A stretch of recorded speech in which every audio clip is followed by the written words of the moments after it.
Olá, meus nobres e queridos amigos inscritos e membros do canal Spook Houses, Casas Assombradas. Hoje nós vamos começar mais um podcast. Hoje nós vamos trazer Gerd Theissen dentro do critério das religiões dos primeiros cristãos, uma teoria do cristianismo primitivo. A obra de Gerd Theissen é uma apresentação e uma análise da fé cristã primitiva sobre a ótica das ciências das religiões. Ele não pretende descrever meramente a teologia do Novo Testamento, nem professar confessionalmente a fé dos primeiros cristãos, mas sim tornar compreensível a força dessa fé na vida e no contexto da antiguidade. Nesta empreitada, Theissen persegue dois objetivos. Em primeiro lugar, ele sonda a vida do cristianismo primitivo e explica suas afirmações teológicas mediante análises semióticas, psíquicas e históricas. Desta forma, por meio de categorias das ciências das religiões, torna-se-ão visíveis a fé, o culto e o ethos da igreja primitiva. Em segundo lugar, ele mostra como o cristianismo primitivo evoluiu a partir do judaísmo e criou um universo simbólico religioso autônomo, que possuía um extraordinário dinamismo para a construção de comunidades e que modificou toda a história do mundo conhecido de então. Gerd Theissen é doutor em teologia e professor de Novo Testamento na Universidade de Heidelberg, na Alemanha. É com ele que hoje nós iniciaremos e nos deliciaremos com essa incrível obra que mudou a minha vida e eu tenho certeza que mudará a vida de vocês. Então sentem-se e acomodem-se porque vamos iniciar uma nova jornada. A partir do momento em que a cultura helenista, representada pelos estrangeiros dominadores, ptolomaicos, seleucidas e romanos, expôs o judaísmo a uma intensa corrente de assimilação, sempre surgiram no judaísmo movimentos de renovação que se opunham a esse vórtice assimilativo, à medida que revigoravam as próprias tradições.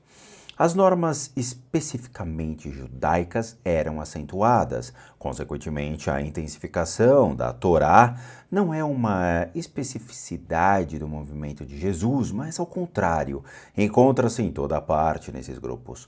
No confronto com a cultura helenista, surgiram no século II a.C. os movimentos de renovação mais antigos, os essênios, os fariseus e, distintos desses, os saduceus. Em reação à nova cultura romana, espocou desde a virada do século um movimento militante de resistência, chamado o movimento batista, bem como uma série de movimentos proféticos de curta duração. O movimento de resistência, por fim, arrastou todo o judaísmo palestinense a uma revolta contra Roma. Todavia, em comparação com o tempo precedente e com o subsequente, o tempo de Jesus era relativamente pacífico. Sub Tibério quies, paz durante o reinado de Tibério. Opina Tácito a propósito desse tempo com relação à Palestina. A imagem exterior engana. Os conflitos continuavam a entumecer-se sob a superfície. Não foram deflagrados em formas de combate, mas com o auxílio de símbolos, com uma política simbólica que poderia continuamente mudar-se em formas militantes de conflito, mas que também oferecia oportunidade para uma solução pacífica.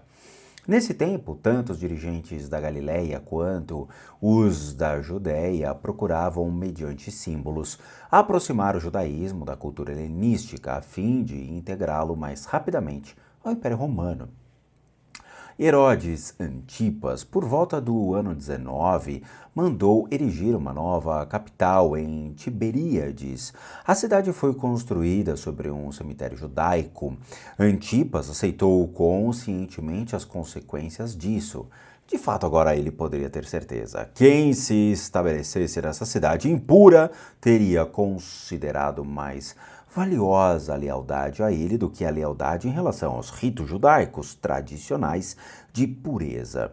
Ademais, se ele denominou Tiberíades, sua nova capital, dedicada, portanto, ao imperador reinante, com isso se indicava a meta final dessa política simbólica.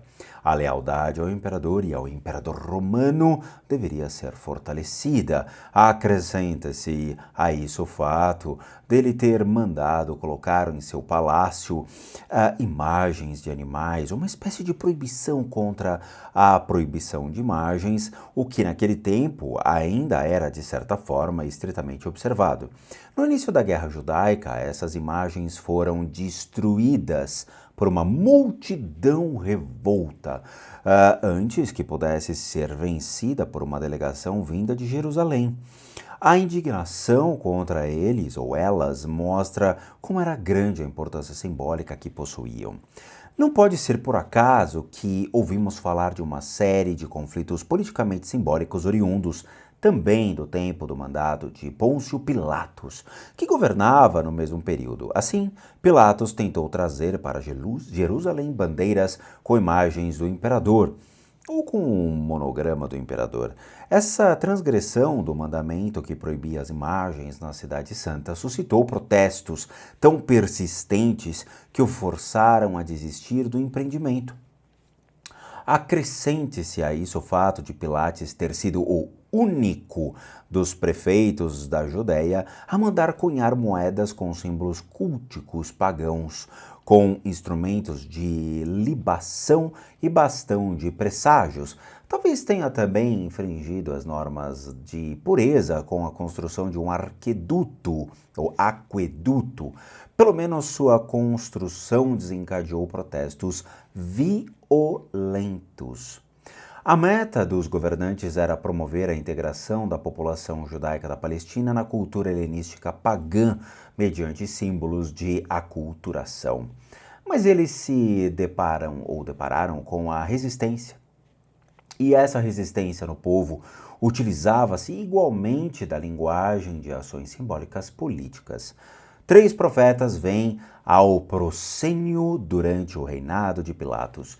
Todos transmitem sua mensagem, também com atitudes simbólicas que se podem atender como protesto e oposição contra os símbolos de aculturação impostos de cima para baixo.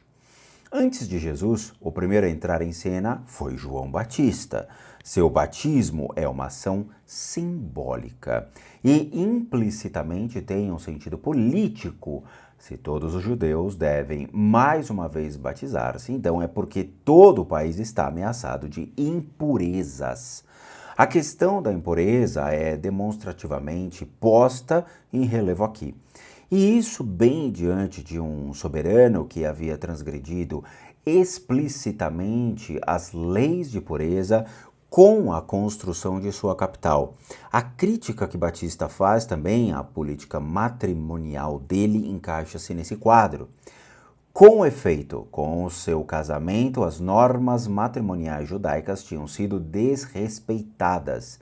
Batista articula aqui apenas uma imposição largamente difusa no confronto de governadores que sempre mais se distanciavam das tradições locais.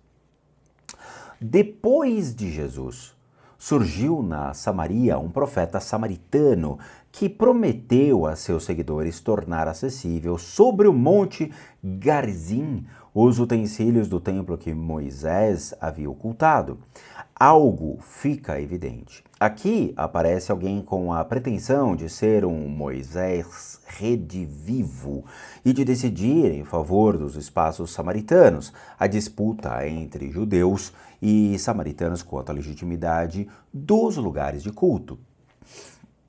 Aqui se trata de uma revitalização da religião samaritana. E pode ser mais do que mero acaso o fato de os utensílios culticos pagãos que Pilatos mandou representar em suas moedas estarem quase em oposição direta aos vasos culticos desaparecidos misteriosamente. De qualquer maneira, Pilatos mandou assassinar o samaritano e seus seguidores, e por causa desse banho de sangue foi deposto. Cronologicamente, entre João Batista e o profeta samaritano anônimo surge Jesus de Nazaré. Ele também expressava sua mensagem por meio de ações simbólicas, que representavam uma oposição contra as classes dominantes, contra os romanos e contra a aristocracia local a eles ligada. A constituição do Círculo dos Doze é uma ação político-simbólica, uma investida contra a situação de fato de Israel mediante o recurso a tradições primitivas que ainda subsistiam apenas em círculos oposicionistas ou oposicionistas como entre os essênios. De fato, as 12 tribos ainda permaneciam apenas como recordação de um passado grandioso e como esperança de restauração de Israel. Jesus não estava ou não esperava esta restituição nos moldes das estruturas de poder de então. Uma aristocracia sacerdotal com um sumo sacerdote no topo, dependente dos romanos. Ele desenhou a esperança de um governo representativo no qual o povo será dirigido por homens simples oriundos do povo, pescadores e camponeses. Outro comportamento politicamente simbólico é a entrada em Jerusalém. A cada festa do templo, o prefeito romano, com sua corte provenientemente do ocidente, voltava a Jerusalém a fim de zelar pela ordem e pela paz durante os festejos não raros agitados. Quando Jesus, sem tropas e vindo do Oriente, acolitado por peregrinos, entra em Jerusalém e, na ocasião, é saudado como o representante do reinado do nosso pai Davi, então isso é provavelmente uma encenação consciente de contestação. É difícil imaginar que os acentos inconfundivelmente políticos simbólicos nessa narração sejam motivos tão secundários quanto os demais no relato do ingresso na cidade. Uma terceira ação política simbólica que deve ser mencionada aqui é a purificação do templo. Um gesto que se situa expressamente na esteira das ações simbólicas proféticas. A profecia acerca do templo apresenta a mensagem desse comportamento. Por meio dela, o templo atual e a aristocracia a ele ligada perdem sua legitimação. A vontade de Deus visa a um novo templo. A perturbação da ação sacrificial demonstra, nesse novo templo, que será diferente do atual, tanto suprimirá completamente os sacrifícios, quanto estará acabada a sua implicação nos interesses públicos. Poderíamos ainda interpretar outros comportamentos de Jesus como expressões político-simbólicas.